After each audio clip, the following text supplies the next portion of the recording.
I'm excited to learn. Well, let's go. So what I'm going to ask you each to do is do kind of a 2-minute introduction, both of yourself, how you got here, and then a little bit of what your organization's perspective is. What role do you play in the community? Are you an investor?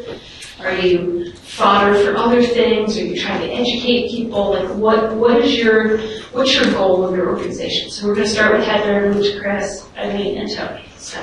Great. I'm Heather Gilchrist, and I run Socratic Labs. We're a brand new educational technology ecosystem, really, in New York City. And so we're kind of a 3-pronged model. We are part accelerator, part collaborative co-working community, and part campus for classes. And so through the accelerator program looks kind of like other accelerators, except we do a really deep dive on the educational technology component. So we're focusing really on working with schools. We're building them in from day one, getting that teacher voice in early.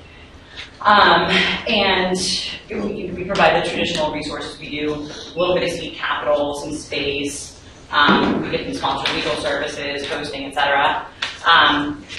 And our first class formally kicks off on Tuesday. But for companies that are not quite ready for an accelerator, they can come and co-work with us as well. And so that broader community, the co-working community, I think when you find, in big cities, we see a lot of these co-working spaces popping up.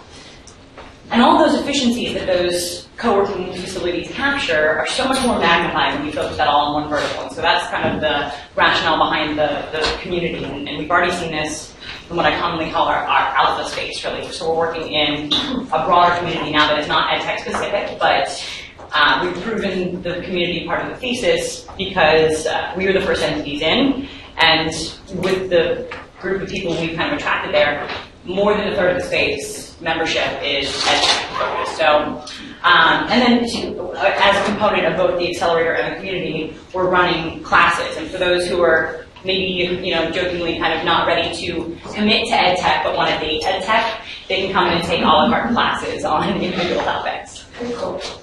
Thank you. Hi, Christopher Nyron of a firm, Educated Ventures. Spent most of my career working on education as investment banker, private equity, working at Apollo Group, at the University of Phoenix, and launched my firm about a year ago. And it's a mixture of advisory work, educated advisors, and then just set up Educated Capital to make seed stage investments. But I think the point here on the panel is that I've also, in my spare time, just created a group called EduCelerate, just noting the big blank spot here in the middle of the country in terms of education accelerators, incubators, business plan competitions, anything. Launched that based on Chicago, and have built up a pretty good network of about 600 EduCelerants, bi-monthly events, and use that as a way to sort of prioritize, identify seed investments. So that's less about investing, more about creating a community of possible investments, but also where they're helping each other. Yeah, exactly. I mean, again, we're not a formal accelerator.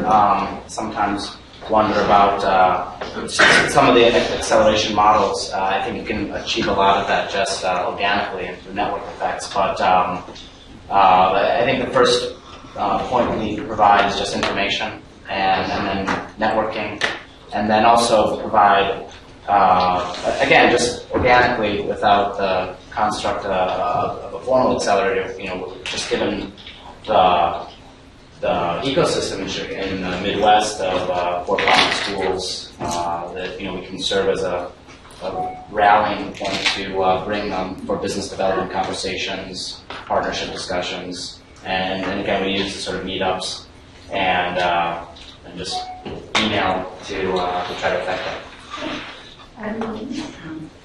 I'm the organizers of this conference too. Yeah. Eileen Rudden from one of the founders of Learn Launch, and I am someone who was 25 years in the software business where I had supporting education as my primary volunteer effort. And when we sold the last company, I was involved with the buyout to two private equity groups in 2007. I became full-time in the education space. I've been a Broad Fellow, and I was the chief of college and career preparation for the Chicago Public Schools. So, very vibrant community in Chicago.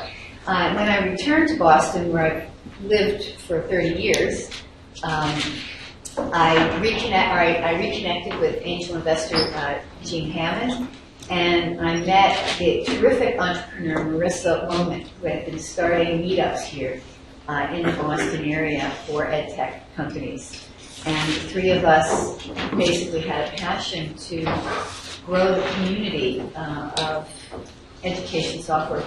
Basically, it's to solve the college affordability issue, to solve the college persistence issue, and to improve the outcomes of K through 12. Technology is required. And so, our mission is to help support that growth, to solve those great problems, and we founded Learn Launch to do that. Now, Gene and I had as a vision that we also wanted to support select companies in an accelerator model as well, with the sorts of stuff that Heather mentioned. And so we connected with three other great people. Mark Miller, who's multiple-time ed entrepreneur and now advisor. Hakan Satirglu, who also is a successful ed entrepreneur with an exit, and Vineet Nijuan, multiple times successful entrepreneur who now teaches entrepreneurship and runs the tech transfer operation at BU. And so the five of us have now formed Learn Launch X, which is a formal EdTech accelerator here for Boston. So, separate but related organizations. The growth of the community is key. The growth of individual companies, I think, is important to get to what Anthony Kim was talking about, which is, building successful, profitable businesses. Very cool. And Tony? Hey everyone, my name is Tony and I'm from EdSearch. I'm the associate editor there. And I guess one of the best ways to describe that you guys know us is we are a media startup that reports on EdTech startups specifically. So an analogy that I usually tell people is that we're like the tech crunch when it comes to reporting on EdTech. But, I do like to think that we have a little bit more integrity and we're more critical sometimes. Apologies.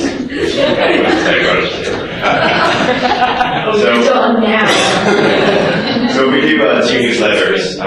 We do two newsletters, one on Wednesdays that focuses on news that I think are targeted more for entrepreneurs in the space, and we do one that's more for teachers. So this reporting is a component of what we do. Another component is that we're trying to become more of a consumer reports for EdTech tools. So we talk to teachers, or we work part of organizations like the Insight Institute or even the Ed Lab here at Harvard, basically to try to disseminate some of the research to see if a lot of the bold promises that the companies make are actually being realized in schools. And the third thing that we do is we do run the EdTech meetup. It's probably one of the more vibrant EdTech meetups in the Bay Area. We basically try to bring developers, entrepreneurs, teachers, and investors in the same room and basically facilitate a community around that. So, I do investing across a whole bunch of different industries. And I think EdTech is one of those things that divides people. Either you think it's awesome, or you think it's the biggest dog ever. You can never sell the company, everybody moves slow. The answer is probably somewhere in the middle, but I'm going to start with Tony. Give me an understanding of where you think the trends are going, and maybe a little bit specifically in San Francisco, since that's your community. So I think when people have qualms about the EdTech investments, people have been talking about the bubble lately. I think that is a result of the fact that a lot of the investments have come from West Coast investors, the kings of San Diego, if you want me to describe. So they are... We're the queens. Or the queens. So they are investors that have traditionally more risky. They are more willing to invest based on the hockey stick growth of user adoption and user model, right? So they're more lenient if you don't necessarily have a defined revenue model or business plan. So what you see is that you see a lot of investments in folks like Edmodo, right? So I don't know how many users are at right now, so I'd say like 20 million by the time the this conference is over. But I think a lot of that is these user adoption rates tend to you tend to overvaluate how much a company may be worth, and that's driving up how much these users want to put in. And I think that is a legitimate fear, right, in the community. I mean, but that's kind of the culture. They invest in places like Facebook and Zynga that has great user adoption rates, but how do you turn that into actual money, right? Because if an investor's going to give you $1 million, they're going to want $5 million back at some point. Okay, so the consumer-oriented ed tech startups in the Valley are kind of hot and maybe heading toward overinflated, depending on what your opinion. Eileen, how about Boston? What's happening here? That tends not to be the perspective in the city, but of what we invest into. But what do you think is happening there? Yeah, I think it's a different story in Boston. I think part of what we're doing, here today, this weekend, is raising the profile of the number and depth of companies that are here in the Boston area. I think we certainly Boston has been one of the top areas for venture investing and risk-oriented investing in technology. It has not focused at this point on ed tech, but there's a lot of interest. And I think that as investors, although, by the way, most of the VCs, many of the leading VCs in Boston do have 1 or 2 investments in ed tech companies, not necessarily in Boston, but they do have those investments. We see a lot of interest, though, from the angel community as they hear more about it, and they're open to looking at companies, and so we think it's important. Part of the way the momentum will move is by having companies pitch to investors, having investors look at the companies, getting involved.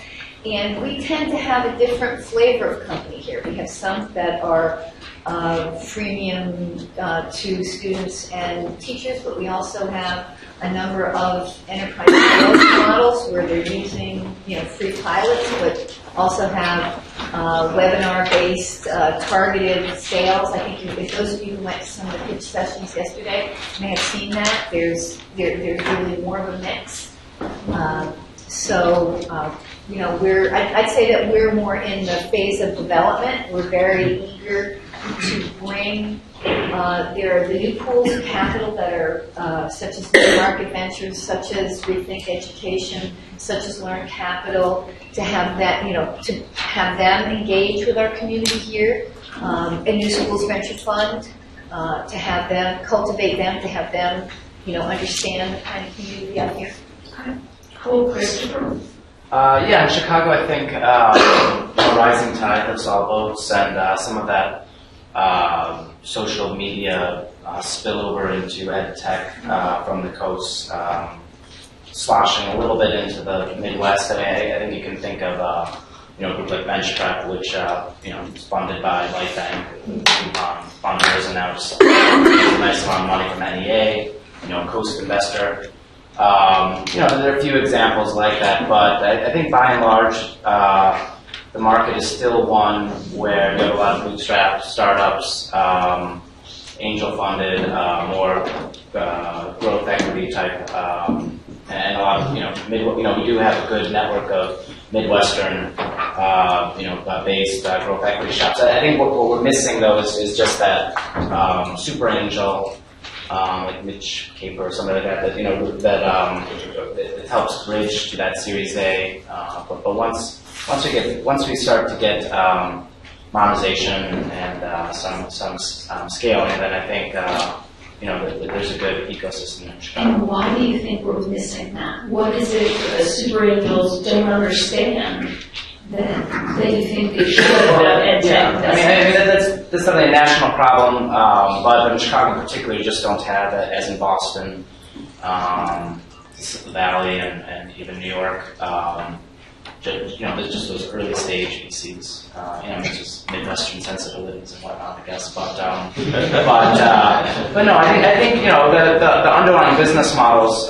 You don't see as many freemium teacher tools and whatnot, but But I think it largely shadows the overall industry flows. The 60% of all investment today is in K-12. I think in Chicago, I think probably 60% of the excitement around K-12. And you see a lot more just given the network of the colleges, the for-profit schools, Rise, Pure Ed, even Apollo is large base. So you do see more people inclined to building something for post-secondary, perhaps. But I think by and large, the market opportunities, the underlying businesses are pretty similar to those. And Heather, what's happening in New York? Well, first of all, I think everywhere, there's never been a better time to be an education entrepreneur. I think that there are really interesting things happening all over the place. But I think to that effect, there's more similarity on the East Coast with the kinds of companies we have. And there's also the Amtrak corridor, right? There's a lot more communication. It's easier for the Boston, New York, DC, Philly corridors to keep in regular contact because of the proximity and because we can be down there in a couple of, be up or down in a couple hours. So I think anybody who says that the Valley isn't the epicenter of the most interesting hard, heavy tech is probably slightly self-delusional, but one thing we see out in the Valley is you don't have the kind of density of population that we have on the East Coast. And with that, there are so many great technologists in the Valley that they build some really, really interesting technologies. The problem is they're probably not going to be that interesting for about 10 years, and so much of the West Coast has been consumer focused, like as Tony was mentioning. And I think that investors, with the recent popularity of EdTech, I guess it's renewed popularity, we've seen some of those models not live up to expectations. And I think on the East Coast, people have slightly more of a pragmatic approach, where West Coast sensibility tends to kind of fear the enterprise sales model of schools and the very specific timelines and just how those relationships work. I think we have a kind of a critical mass here on the East Coast of people who do know how to work those relationships, who have them. Like, for instance, we're working as closely as we can with Stephen Hodes of Innovative NYC Schools to figure out what those relationships look like. How can we form basically a standardized process for educational technology companies to solve problems that matter for teachers and students and parents and all the stakeholders in the ecosystem, and then how can we make that replicable for other cities to basically emulate? Do you have a specific advantage, do you think, in New York, because you have an incredibly aggressive administration in the city in an awesome way, and you have density of schools? Can you say a little bit about that, and then I'm going to let each of you say stuff? Yeah, I think the reason I think we all agree that New York is the right place to do what we're doing is it's just the perfect petri dish. We have the biggest school district, the biggest K-12 district in the country, and the only one with a dedicated division, anything like the ISA, focused specifically on innovating, and now the new Innovative NYC Schools initiative is specifically focused on helping technology companies navigate this ecosystem. We also have a really active and engaged base of educators. We have a healthy angel investment ecosystem. With a caveat to that, they're not necessarily informed about the education market, but I think there's an opportunity to both educate some of those early investors. People like Matt Greenfield and Rethink Education can serve as archetypes to kind of model in that. But so we've got the schools, we've got the educators, we've got a bunch of, there's just a huge upswelling of technology entrepreneurship in general over the last 2 years in New York. And then we have a variety of partners we have higher education institutions as well, not as many as Boston does, and I think that that's kind of the unique genius of Boston. They have this great higher ed ecosystem.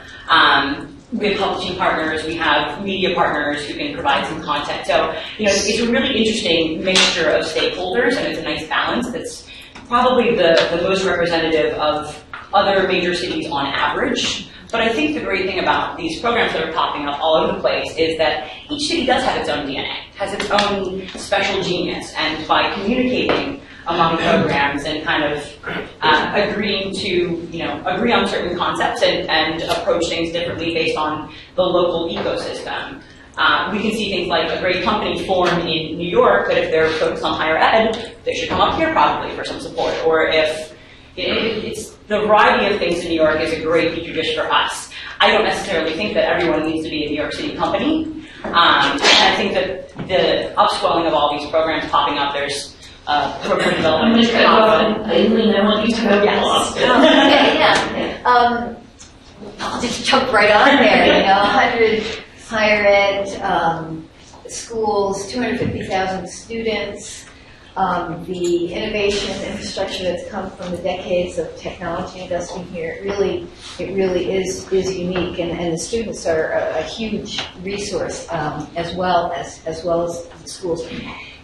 Partnerships, it's very interesting to think about. Remember we all thought about the growth of open source software? edX might be open source software, so there's all kinds of possibilities that could come up here. With regard to K-12, we have and are building partnerships with MassQ, the Mass Computer Using Educators, and with the Boston Public Schools. I will point out that Boston, we have strength and we have weakness on the K-12 front.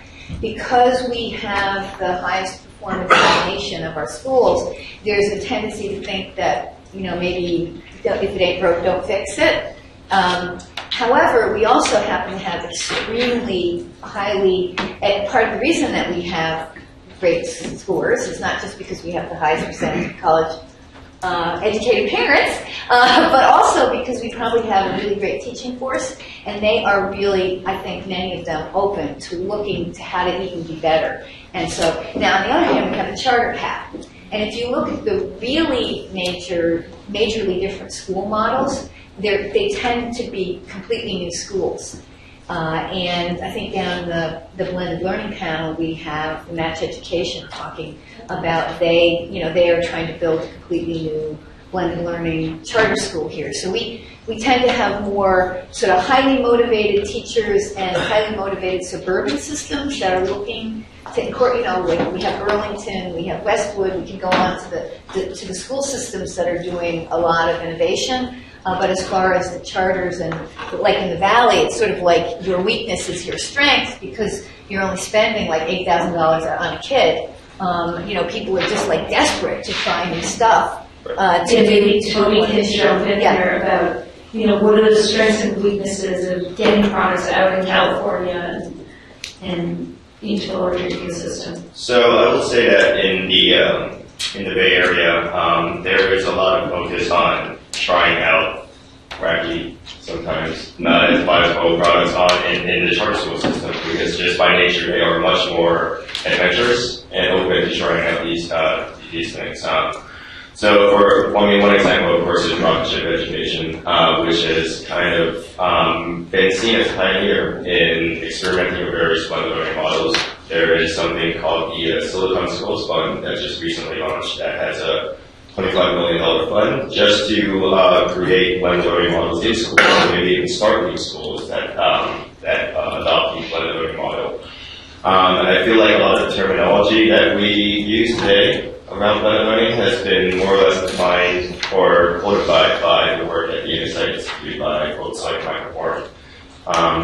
So I feel like, from what I've seen, the local incubator in the Bay Area, you mentioned K-12, they work very, very closely with all of these charter schools. In fact, these are essentially guinea pigs for a lot of the products and tools that come out. So at least on the experimental side, there's a lot of opportunities for startups to try to set upon. As far as the supply of the labor goes, the human capital that goes into it. This is what I've noticed is that there is a big influx of people who come from places like Facebook, Google, Zynga, who I guess it's a weird demographic thing, right? These are people who come from the high tech world, and I guess they have kids now. And then they go to schools, they check out the kids' schools. Eventually have to turn 30. Like, what is it like? So, you see this little demographic movement. I just say demographic success in the end. I guess there's some truth in that, and that they're applying a lot of their experience and expertise into something that they feel like will be helpful for their kids and future generations. Okay, and Christopher, Chicago. So we heard a little bit about what's happening in the world. If you could add one element to that community to make it even better, what would you add besides what you've already done? Yeah, no, I think I think the panels are just talking about sort of K through 12 ecosystems and buying consortia, and I think we have that. I think East Park Learning is a great startup example of that. Where just with this concept, they were able to get into CPS, their biggest district, and then all of a sudden ricochet into Chicago Labs, the very cutting edge private school in Chicago, and then get into KIPP, Chicago. So I think we have that. I think, again, on the higher ed side, again, University of Chicago, Northwestern, University of Illinois has just announced they're raising a large fund to move more people into Chicago as well, engineering talent. So again, aside from what I mentioned before, bringing more Super Angel Series A type investment, I think, I guess, and probably part of that would be just better formalizing some sort of, accelerator with a funding component to it. But I think people are doing pretty well. So what do you think on the entrepreneur side is constraining capital? Like, capital flow is where good investments are, where the talent is. So what's constraining it? Is it sales models? Is it the technology? What's happening? Why isn't it just flowing faster? It is. It's pretty. Literally, went from $1 billion in '99, $1 billion in 2000. The years in between there, a couple $100 million, and now you're back up above $1 billion. So the velocity of the money is absolutely there. I think, again, there's certain areas that maybe are. So is that right? Should it be more than that, or is that? I think, there's only so many people with engineering development backgrounds that can put this money to productive work that are coming into the space. I think you're absolutely the group on the coast. They're doing phenomenal jobs of attracting more talent. Again, in East Park, we got a engineer from Facebook who moved home to Chicago and found out about the company, and so there's plenty of examples like that. But again, I think we're in an absolutely critical time, as Heather said, and I'm not sure that you can just. I guess probably the next constraint is management, and I think we're seeing some initiatives around trying to also attract more managerial talent into the industry. But it's a different beast than selling some B2C social network or something. But again, I think just speaking from Chicago's perspective, there's a lot of good talent that was trained at some of the big proprietary schools or other big service players there, and that are all like in a PayPal kind of way, spinning off and now raising capital. Jeff Conlon, the former head of Kaplan Higher Ed with Everspring, basically that would be another example. Almost. So there's plenty. So what I hear you saying, Heather, I'm going to ask you this: there's plenty of opportunity for entrepreneurs. It's not like we're creating too many of these startups. There's plenty of opportunity. I know, but how did Heather crack at that one? Well, I guess there is definitely more money flowing into the space than there has been in a while. With that said, there's no shortage of problems to be solved, both inside and outside of institutional education. I think to the capital question, education is a highly regulated industry, and right now those regulations are in a high state of flux with Common Core adoption and just all kinds of movement going on with charter schools movement state. So I think that is actually, it scares some investors, especially investors who are not savvy, in particular on education and education policy. But with that said, there still is a decent amount of money coming in and it's growing. So the question again was... Well, I'm trying to figure out what it's constrained by and how it will grow. How will ed tech companies grow? Where should that capital be flowing, and what the correct constraint is right now? Is it capital, humans, ideas, problems to be solved that are associated with money? Where are we constrained here? So it seems like we have tons of ideas. Yeah, I think there are a few different problems. The amount of educated capital on the space is limited. So, we've got the Rethink team, we've got New School Venture Fund, and we have Learn Capital, who are kind of the three biggest entities committed to EdTech on a national level. And we have more of those popping up in the markets. But and people are becoming a little savvier about ed tech, but there's a lot of learning to be done there. I think also just in terms of the market itself, it's very fragmented, whether you're looking at selling school by school or district by district or charters or private or public, higher ed, early childhood education. It's a fragmented market, and I think, number one, we need more dialogue, and I think that's one of the really exciting things that's happening right now. Programs in these cities, we're all talking. We're keeping in touch, and I think that's the first step. We need more transparency, and that's the first step towards transparency. I also think that these ecosystems are really encouraging because most of these ecosystems center around connecting technologists with teachers and investors and the other stakeholders in the space as well. But one thing that I think has prohibited us from seeing more successful ed tech companies is the technologists. We tend to see technologists, very smart people who want to solve problems. They kind of have this utopian sense. But for a long time, nobody was really talking to teachers about stuff. And that's definitely changing. And I think that's the really interesting core of so many of these programs like ours.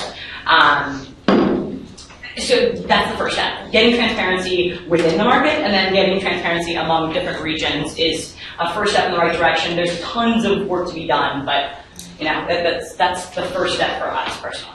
Okay, so if you were an entrepreneur today and you were doing a B2B play for K-12, where's the best place to be? What's the best city to be in and why?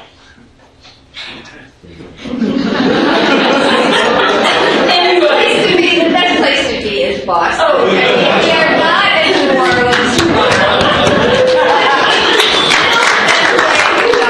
I had to say that, right? Play to the audience. That was a softball, so you can take it. But actually, can I also answer the last question? Sure. As well, so I'd say, Go ahead. I think the new flow of entrepreneurs have to demonstrate that they can build businesses, and the capital will flow as they build their businesses. So it takes some time to build these businesses. I also think. And what are the metrics, that you think tell you they're really building their business? Is it number of schools, dollars? Yes, I would say it is, do they have adoption? Do they have paid adoption? Do they have a sales model as well as a product? Now, the interesting thing is, I went out and visited Imagine K-12, and they were admitting some people into that accelerator on just an idea. Okay. Now, here in Boston, I see companies regularly, because I'm also an investor. They have a product, they have revenue, they may be even on the verge of profitability, and they're looking for funding. That's a very different, Now, the question may be, how big can the company get?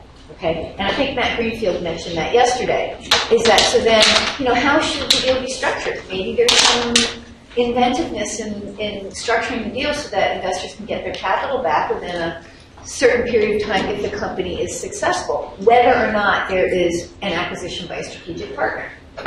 I don't know, there's a variety of things I think that can be conceived of that might also help, but the basis is, is there a real business there? Okay. So, Tony, do you think we're going to see some 10, 20, $100 billion companies built in ed tech? Or are these smaller angel, small capital deals in general? I think at least in the West Coast, it's more like, I would say, I would bet on the latter. Home runs. I just want to I was trying to hit you. That's the first time I've ever seen that. I love it. I feel like I'm like a West Coast punching bag. Oh, we love it, Serge. I just want to raise Chris. get back to another point about the constraints that you asked Tyler about. So as I mentioned, a lot of the startups that I've seen it seems like they're working on a more consumer-based business model. And so, at least on the West Coast, there's all this hype about the freemium model, right? So that's a signal that as a startup, you care more about just getting as many users as possible, and you're putting your revenue model on code. So, and the investors who are essentially putting money into these startups, what I think that you're essentially betting on is that the purchasing power is going to be decentralized into the hands of the teachers in the classrooms that you're essentially selling to. So you see a lot of startups that have the products being used in pockets of classrooms or maybe even pockets of schools. So you're getting a lot of users there, and you're hoping that with critical mass that somehow that they will have the purchasing power to kind of go up and make institution, buy on an institutional scale. But then at the same time, you have to flip the switch on, right? Like if you're going to offer something for free and you're going to flip the switch on to start charging them, how do you kind of like negotiate that switch in the way that you offer your services? I think that is a really important question that I think we'll start seeing some answers to this year. And Chris, for really quickly, and then we're going to go to the Yeah, I was audience. just going to answer your question. Yeah. Whether it's a B2B K-12 or post-secondary play for that matter, anything outside of maybe a B2C social network, I would say actually the best geography isn't even, it's really none of the above, it's not even represented here, but actually the best place to build the education business I think is DC, Baltimore. So, Really? yeah, just in terms of the investors, the scaled companies, the talent, so. Interesting. Okay, questions from the audience? Okay, this is cool, guys. You're in EdTech. Yes, right there.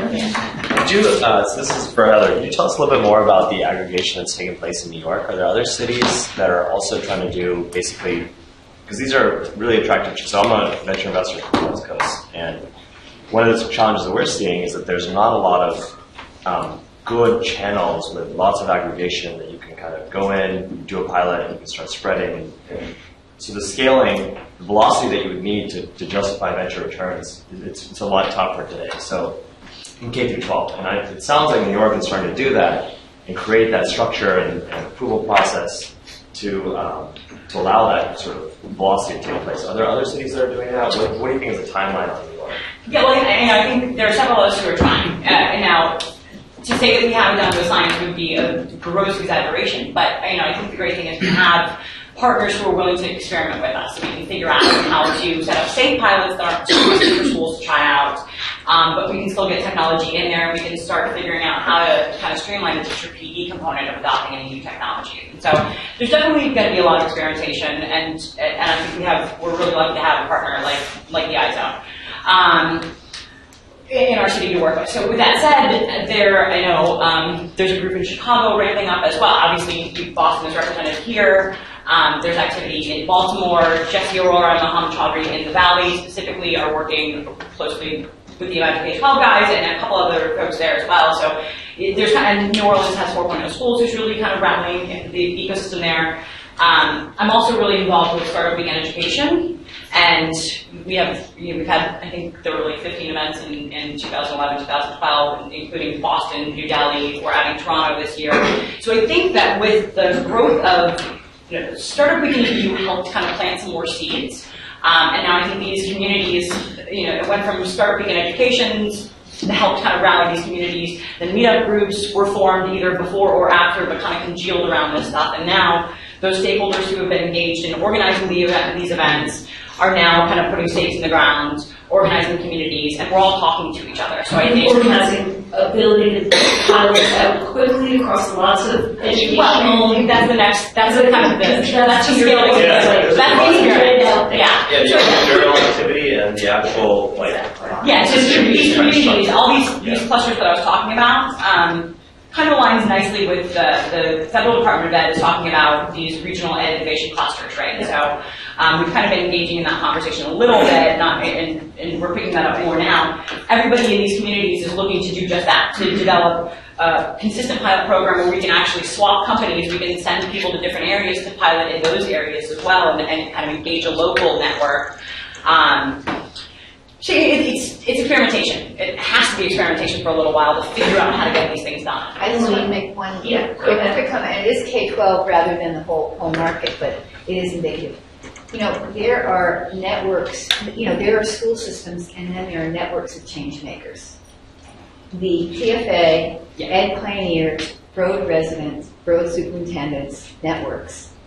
are all change makers. I believe that they will individually carry this, and that they are either leading the districts, they're pushing the districts. So I'm a big believer in, there'll be freemium pilots, and then there's once they're demonstrated. I highly recommend entrepreneurs to tap into those change making efforts. Yes, pleasure. Yes, we're here.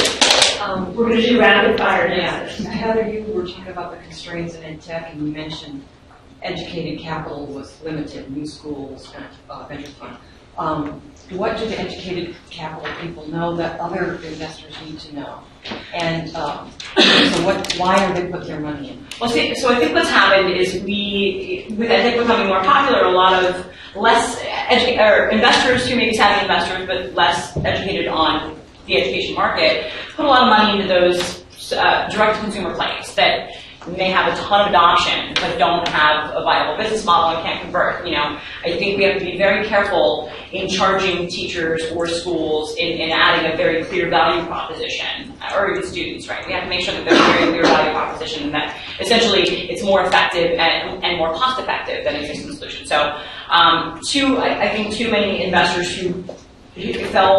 too many new investors fell prey to the pretty shiny direct-to-consumer players that didn't necessarily have a model behind them. And I think some of those people are sticking it out and learning how to deal with investments, but I think that the more savvy investors understand business models that work for schools, even for education consumers outside of schools, and they can help kind of guide companies through those relationships and through those growth cycles that look a little bit more like enterprise sales models a lot of the time, but have those unique regulatory versions on them. Okay, next question. Yes, Jim.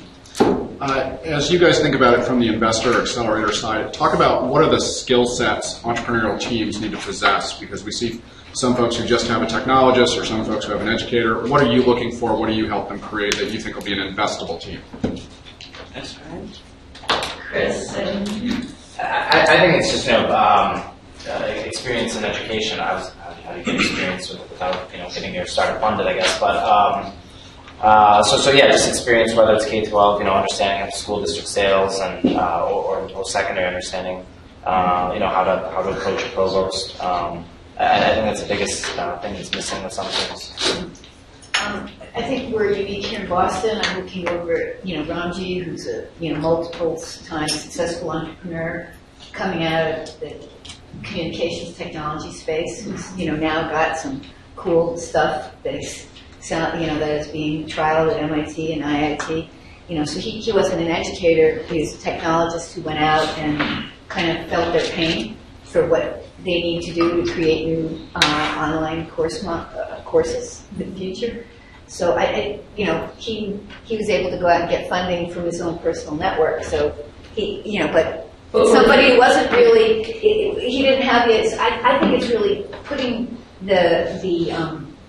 we're lucky in Boston to have folks like that, as well as we have teachers. We saw a teacher who's currently running. She's the head of instructional technology in Lawrence, and she's got this incredible iPad app. Now she needs more help, growing as a business, because she's doing it based on the needs that she sees right out there in an urban school. Ramji, maybe farther on down the line, it's really more the connections with the rest of the higher ed ecosystem. So it really is just going to depend on I'm sorry, I just looked over in your direction. But, it really is going to depend. okay, next question. Right here. I'm wondering about the role of corporate venturing with these early stage companies, and just kind of two or three different schools of thought. One school of thought is go West Coast, direct to consumer, just excite the public. Another one is try to really break up the cartel, whatever, the incumbent cartel and the ecosystem, and create new ecosystems. And the third is to essentially connect with the existing ecosystem and drive acceleration that way. I'm just curious what your thoughts are in terms of that latter option. Are there opportunities for that to improve? How would you advise entrepreneurs around corporate venturing or not, and looking at some of these other options? Really, when you think about the sector, as it needs to evolve in the next 5 to 10 years, what do you think needs to happen? Who wants to take that one? I'll actually tackle that. This has kind of been an interesting question for us to struggle with, right? So through my involvement with Startup Week in Education, last year, Pearson was a global presenting sponsor of the vertical. And real or imagined, and I have no reason to think that it's real, but startup entrepreneurs tend to be very leery of getting in front of big corporate venture organizations too early. And I think it's the typical VC problem. A good VC firm is going to see multiple companies in the same space. They're never going to sign an NDA because if they don't invest in your company, they're probably going to see 5 others doing the same thing. Even if it's a good market, they're going to choose the strongest, the team they think is most likely to succeed in that area. And I think that, the Pearson, the News Corps, the big entities, the potential acquirers probably, experience that same situation. And so whether it's real or imagined, startups, early stage entrepreneurs are afraid of those corporate partners too early on. And so we got a lot of backlash for Startup Week in Education being sponsored by Pearson. It was Audrey Waters kind of tore into the organization. And, so it's a difficult balance. I think we have pretty healthy relationships with a lot of the big entities in the New York ecosystem specifically, who I think it makes sense to partner with early on. And my conversation with those entities is around what their interests are. Who might be a good relationship for them eventually, but a big part of my job is also to is to make sure that our startups feel comfortable, they have a safe place where they feel okay developing. Because if I can't make them feel safe, then they're not going to come to us, right? I've got a kind of total line, we've got a total line of balancing the relationships, keeping those relationships so that eventually there is a potential acquisition target, there is a potential Or distribution. or distribution partner or a strategic partner for content, whatever the case may be, and not exposing them too early to make them feel at risk. Okay, I'm going to ask, we need to talk about this later. Next question. Yes. So I worked for New York City Public Schools for 8 years and was working specifically with very low performing schools to turn them around. And a few of my schools were piloting stuff in the iZone. And there was a real lack of data in terms of being a consumer, like what's going to work within this context. But let's give it a shot, let's experiment. And I'm just curious on the investor side, is the assumption that they have rapid adoption user rates means they assume that there's an effectiveness behind the model, or is there any actual interest in understanding, is this an effective product within a specific context? Is there Yeah, so that's the one thing I was going to add to Eileen's list too, is in addition to proving there's a business model and there's adoption, there's paying for customers, I want to see the thing work. And so that's one of the main areas of interest for me in partnering with any of these school organizations. Can I interrupt you and move this question to Tony? Yeah. So you write about this stuff, so how do you figure out efficacy and, do you refer into that? I think Rocketship is still trying to figure out what is effective or not. They have great results on their California standardized tests, and they do serve a very low-income community, 300 price lunch population. But as far as how that directly correlates to the programs that they're using, I think they're still trying to figure it out. I think most of the efficacy studies that I've seen about products is mostly split A/B tests or pre-tests, and then pre-test post-test analysis comparison. So, but that is probably a little superficial for at the time. But then again, these schools have only been piloting these for maybe a little bit over a year and a half or 2 years. So I still say it's kind of early stages. Okay, next question. Yes. Sorry. So, do you think it would be possible to create a national sales force for third-party education technology apps so that you don't have every startup having to build its own sales force and reinvent the wheel? And if so, could a sort of network of incubators with relationships like yours with the iZone ever be the foundation for such a thing? Yeah, I would stop short of calling it a sales force and more just kind of a network of local systems with relationships so that there is a market entry point and a communication going on. hopefully we can get better at distributing information through a technology platform. So, right now sales are so, yeah, go ahead, I'm Joe. going to do one last thing on this, which is one of the things I see us doing is connecting the larger companies with the smaller companies. So take Connect Edu.